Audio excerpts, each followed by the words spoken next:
تو یہ کہنے لگے کہ اے پروردگار، تو نے ہماری طرف کوئی پیغمبر کیوں نہ بھیجا کہ ہم تیری آیتوں کی پیروی کرتے اور ایمان لانے والوں میں ہوتے۔ پھر جب ان کے پاس ہماری طرف سے حق آ پہنچا تو کہنے لگے کہ جیسی نشانیاں موسیٰ کو ملی تھیں ویسی اس کو کیوں نہیں ملی؟ کیا جو نشانیاں پہلے موسیٰ کو دی گئی تھی انہوں نے ان سے کفر نہیں کیا؟ کہنے لگے کہ دونوں جادوگر ہیں، ایک دوسرے کے موافق، اور بولے کہ ہم سب سے منکر ہیں۔ کہہ دو کہ اگر سچے ہو تو تم اللہ کے پاس سے کوئی اور کتاب لے آؤ جو ان دونوں کتابوں سے بڑھ کر ہدایت کرنے والی ہو، تاکہ میں بھی اسی کی پیروی کروں۔ پھر اگر یہ تمہاری بات قبول نہ کریں تو جان لو کہ یہ صرف اپنی خواہشوں کی پیروی کرتے ہیں، اور اس سے زیادہ کون گمراہ ہوگا جو اللہ کی ہدایت کو چھوڑ کر اپنی خواہش کے پیچھے چلے۔ بے شک اللہ ظالم لوگوں کو ہدایت نہیں دیتا، اور ہم پے در پے ان لوگوں کے پاس ہدایت کی باتیں بھیجتے رہے ہیں تاکہ نصیحت حاصل کریں۔ جن لوگوں کو ہم نے اس سے پہلے کتاب دی تھی وہ اس پر ایمان لے آتے ہیں، اور جب قرآن ان کو پڑھ کر سنایا جاتا ہے تو کہتے ہیں کہ ہم اس پر ایمان لے آئے۔ بے شک یہ ہمارے پروردگار کی طرف سے برحق ہے، اور ہم تو اس سے پہلے کے حکم بردار ہیں۔ ان لوگوں کو دگنا بدلہ دیا جائے گا کیونکہ صبر کرتے رہے ہیں اور بھلائی کے ساتھ برائی کو دور کرتے ہیں، اور جو مال ہم نے ان کو دیا ہے اس میں سے خرچ کرتے ہیں، اور جب بیہودہ بات سنتے ہیں تو اس سے منہ پھیر لیتے ہیں اور کہتے ہیں کہ ہم کو ہمارے اعمال اور تم کو تمہارے اعمال، تم کو سلام، ہم جاہلوں کو نہیں چاہتے۔ اے نبی، تم جس کو دوست رکھتے ہو اسے ہدایت نہیں کر سکتے، بلکہ اللہ ہی جس کو چاہتا ہے ہدایت کرتا ہے، اور وہ ہدایت پانے والوں کو خوب جانتا ہے۔ اور کہتے ہیں کہ اگر ہم تمہارے ساتھ ہدایت کی پیروی کریں تو اپنے ملک سے اچک لیے جائیں۔ کیا ہم نے ان کو حرم میں جو امن کا مقام ہے جگہ نہیں دی، جہاں ہر قسم کے میوے پہنچائے جاتے ہیں بطور رزق ہماری طرف سے؟ لیکن ان میں سے اکثر نہیں جانتے۔ اور ہم نے بہت سی بستیوں کو ہلاک کر ڈالا جو اپنی عیش والی زندگی میں اترا رہے تھے، سو یہ ان کے مکانات ہیں جو ان کے بعد آباد ہی نہیں ہوئے مگر بہت کم، اور ان کے بعد ہم ہی وارث ہوئے۔ اور تمہارا پروردگار بستیوں کو ہلاک نہیں کیا کرتا جب تک ان کے بڑے شہر میں پیغمبر نہ بھیج لے جو ان کو ہماری آیتیں پڑھ پڑھ کر سنائے، اور ہم بستیوں کو ہلاک نہیں کیا کرتے مگر اس حالت میں کہ وہاں کے باشندے ظالم ہوں۔ اور اے لوگو، جو چیز تم کو دی گئی ہے سو وہ دنیا کی زندگی کا فائدہ اور اس کی زینت ہے، اور جو اللہ کے پاس ہے وہ بہتر اور ہمیشہ باقی رہنے والی ہے۔ کیا تم سمجھتے نہیں؟ بھلا جس شخص سے ہم نے اچھا وعدہ کیا اور وہ اسے حاصل کرنے والا ہے، تو کیا وہ اس شخص کا سا ہے جس کو ہم نے دنیا کی زندگی کے فائدے سے بہرہ مند کیا، پھر وہ قیامت کے روز ان لوگوں میں ہو جو گرفتار کر کے حاضر کیے جائیں گے؟ اور جس روز اللہ ان کو پکارے گا سو کہے گا کہ میرے وہ شریک کہاں ہیں جن کا تمہیں دعویٰ تھا؟ تو جن لوگوں پر عذاب کا حکم ثابت ہو چکا ہوگا وہ کہیں گے کہ اے ہمارے پروردگار، یہ وہ لوگ ہیں جن کو ہم نے گمراہ کیا تھا، اور جس طرح ہم خود گمراہ ہوئے تھے اسی طرح ہم نے ان کو گمراہ کیا تھا۔ اب ہم تیری طرف متوجہ ہو کر ان سے بیزار ہوتے ہیں، یہ ہمیں نہیں پوچھتے تھے۔ اور کہا جائے گا کہ اپنے شریکوں کو بلاؤ، سو وہ ان کو پکاریں گے تو وہ ان کو جواب نہ دے سکیں گے، اور جب عذاب کو دیکھ لیں گے تو تمنا کریں گے کہ کاش وہ ہدایت یاب ہوتے۔ اور جس روز اللہ ان کو پکارے گا اور کہے گا کہ تم نے پیغمبروں کو کیا جواب دیا تھا، تو اس روز ان پر خبریں بند ہو جائیں گی، پھر وہ آپس میں کچھ بھی نہ پوچھ سکیں گے۔ سو رہا وہ شخص جس نے توبہ کی اور ایمان لایا اور عمل نیک کیے تو امید ہے کہ وہ کامیاب ہونے والوں میں ہو۔ اور تمہارا پروردگار جو چاہتا ہے پیدا کرتا ہے، اور جسے چاہتا ہے برگزیدہ کر لیتا ہے، ان کو اس کا اختیار نہیں ہے۔ یہ جو شرک کرتے ہیں اللہ اس سے پاک و بالاتر ہے، اور ان کے سینے جو کچھ مخفی کرتے ہیں اور جو یہ ظاہر کرتے ہیں تمہارا پروردگار اس کو جانتا ہے۔ اور وہی اللہ ایسا ہے کہ اس کے سوا کوئی معبود نہیں، دنیا اور آخرت میں اسی کی تعریف ہے اور اسی کا حکم چلتا ہے، اور اسی کی طرف تم لوٹائے جاؤ گے۔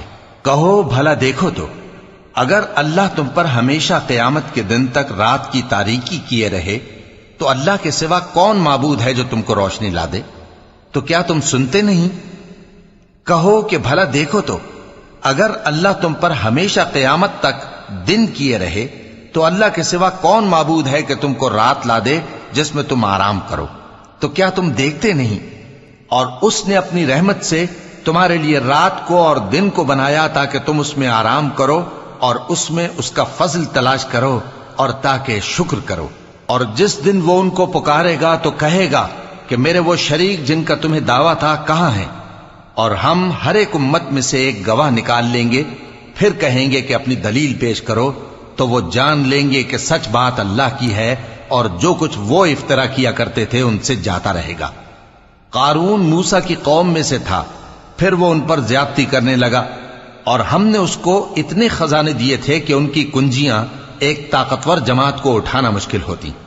جب اس سے اس کی قوم نے کہا کہ اترائیے مت، کہ اللہ اترانے والوں کو پسند نہیں کرتا، اور جو مال تم کو اللہ نے عطا فرمایا ہے اس سے آخرت کی بھلائی طلب کیجیے اور دنیا سے اپنا حصہ نہ بھلائیے، اور جیسی اللہ نے تم سے بھلائی کی ہے ویسی تم بھی لوگوں سے بھلائی کرو، اور ملک میں طالب فساد نہ ہو، کیونکہ اللہ فساد کرنے والوں کو دوست نہیں رکھتا۔